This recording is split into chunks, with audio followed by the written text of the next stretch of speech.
No niin, eli morjesta vaan kaikille. Meikäläinen on Jape. Tässä videossa me lähdetään vastaamaan tämmöiseen pieneen tietovisaan, jossa on yhteensä 30 diaa. Puolet niistä on kysymyksiä ja puolet niistä on vastauksia. Jokaisen kysymyksen jälkeen tulee siihen kysymykseen vastaus. Ja hei, te näytitte oikeasti tykkäävän mun viime videosta ja se sai pitkälti yli 130 tykkäystä, joten laitetaan tähän videoon tavoitteeksi 80 tykkäystä.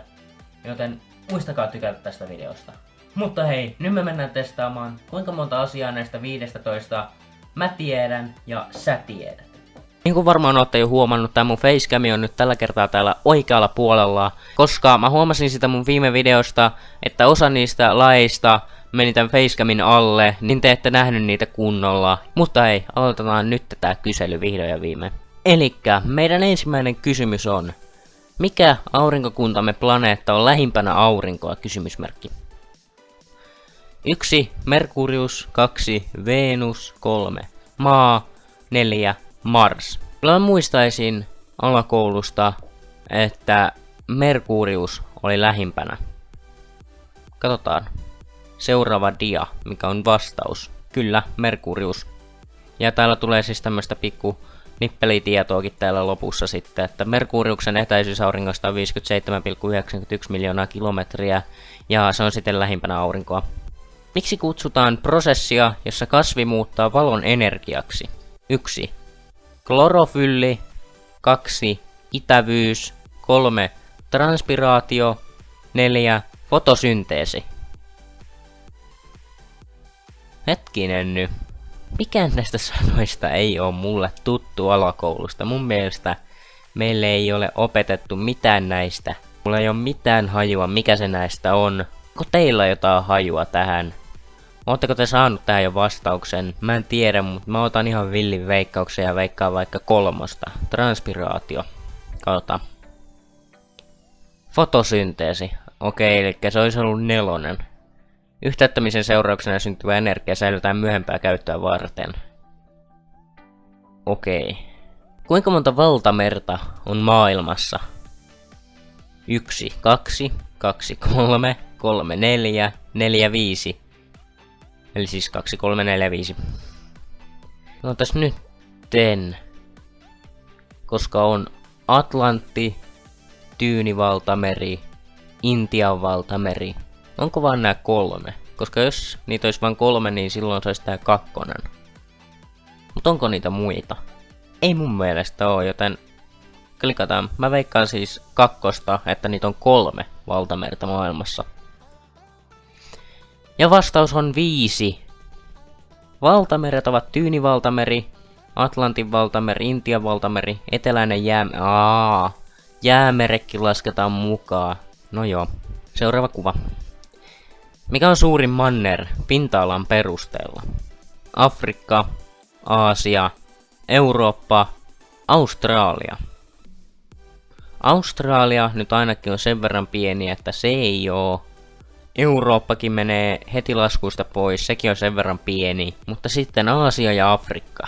Kumpi on isompi? Nyt on kyllä paha. Mutta hei, ootteko te saanut vastauksen? Mä veikkaan Aasiaa. Se on nyt 50-50, että kumpi se nyt on. Onko se nyt Afrikka vai Aasia?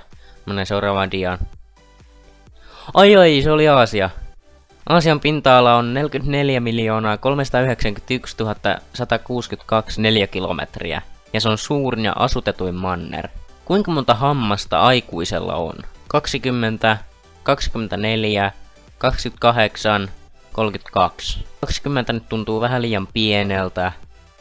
Mutta näistä 3 vikasta mä en sitten tiedä enää yhtään, että mikä se olisi. Veikataan 28, koska se on semmonen aika... 32 on ehkä vähän liikaa. Ja se on se... se on se 32. Hampaat luokitellaan 4 kategoriaan: etuhampaat, kulmahampaat, premolaarit ja molaarit. Okei. Mikä on aurinkokuntamme isoin planeetta? Jupiter, Saturnus, Uranus, Neptunus. Ihan niin kuin mä muistaisin alakoulusta, että Jupiter on suurin. Katsotaan tätä, eikö Jupiter ole tämä? niin onhan se nyt selvästi paljon isompi kuin nämä kaikki muut täällä. Mä veikkaan ykköstä, eli Jupiteria. Mitä te veikkaatte? Joo, Jupiter. Planeetta on 2,5 kertaa suurempi kuin kaikki aurinkokuntamme muut planeetat yhteensä. Ylivoimaisesti suurempi, jossa on 2,5 kertaa suurempi kuin kaikki muut planeetat yhteensä. Nohan se nyt valtava jööti, niinku. Kuvitelkaa nyt. Seuraava kuva. Miksi kutsutaan maapallon ulointa pintaa? Maankuori, vaippa, ydin, ilmakehä. Tämä nyt on mulla ainakin aika helppo. Mä en tiedä onko se teille. Veikatkaa jotain, tai jos tiedätte, niin sitten tiedätte. Mutta mä sanon, että se on tää maankuori. Kuori koostuu tektonisista laatoista ja se on jopa 60 kilometriä paksu. Selvä homma. Seuraava kuvaava.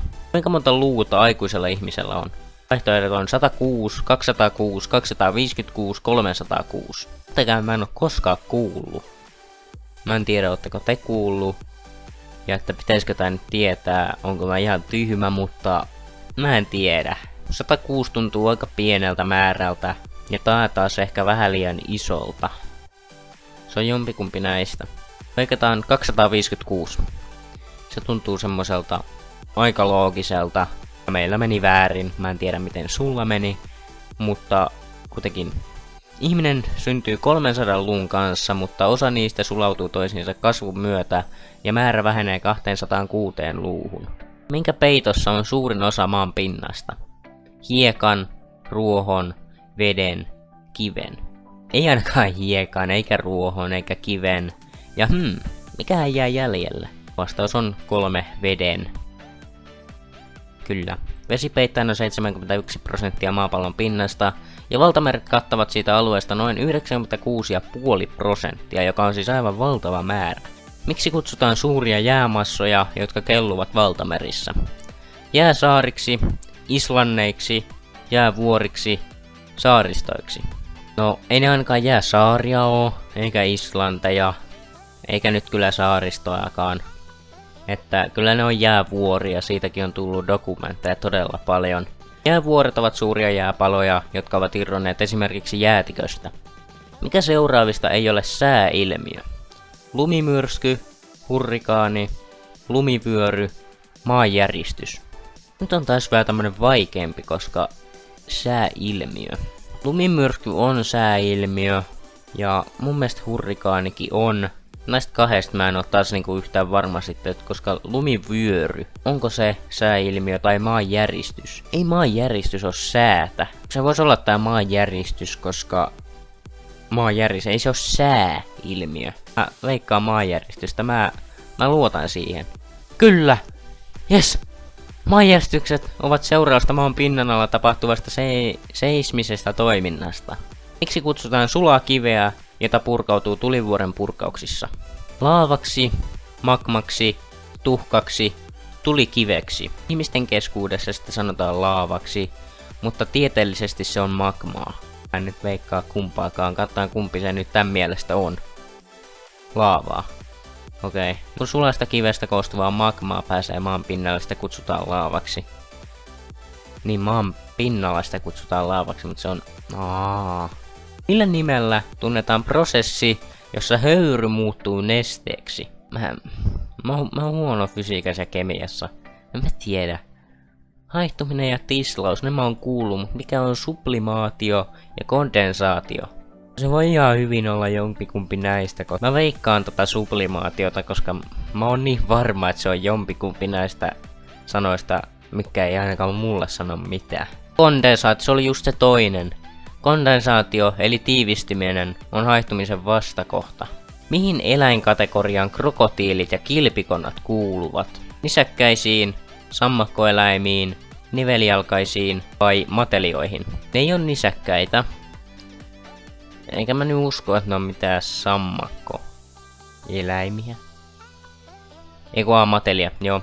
Krokotiili on matelia, sen mä nyt tiedän. Joten, koska tässä puhutaan krokotiilista ja kilpikonnasta, niin myös kilpikonnan on pakko olla matelia, joten mä veikkaan numeroa 4. Kyllä. Matelioilla on tunnistettava hilseilevä iho ja ne munivat. Ja seuraavaa pukkaa. Miksi kutsutaan eläimiä, jotka syövät vain lihaa? No, liha... Mä meinasin sanoa lihansyöjiksi. Mut sitten nämä vastaukset on tällaisia. Karnivori, herbivori, omnivori, piskivori. Mä en oo ikinä kuullutkaan mitään näitä sanoja. Enkä Googlen tai Wikipediata se ei saa turvautua, koska se on huijausta, joten mä vaan veikkaan jonkun. Veikataan nyt vaikka omnivoria tuota kolmosta. Ihan villiveikkaus vaan. Okei, se oli ykkönen, karnivori. Eläinten lisäksi myös jotkut kasvit ja sienet voivat olla lihansyöjiä.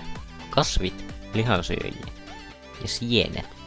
Mutta hei, toi testi oli näköjään noin lyhyt. Mä en ite valitettavasti merkannut pisteitä muistiin, mutta jos sä laskit, niin laita se sun tulos tonne kommenttiboksiin. Ja muista heittää ne peukut pystyyn, jos sä pidit tästä videosta. Muista myös pistää tää kanava tilaukseen, koska se on aivan ilmaista. Ja näin ollen sä saat ilmoituksen joka kerta, kun mä lataan uuden videon YouTubeen. Tos ensi kertaan, moi!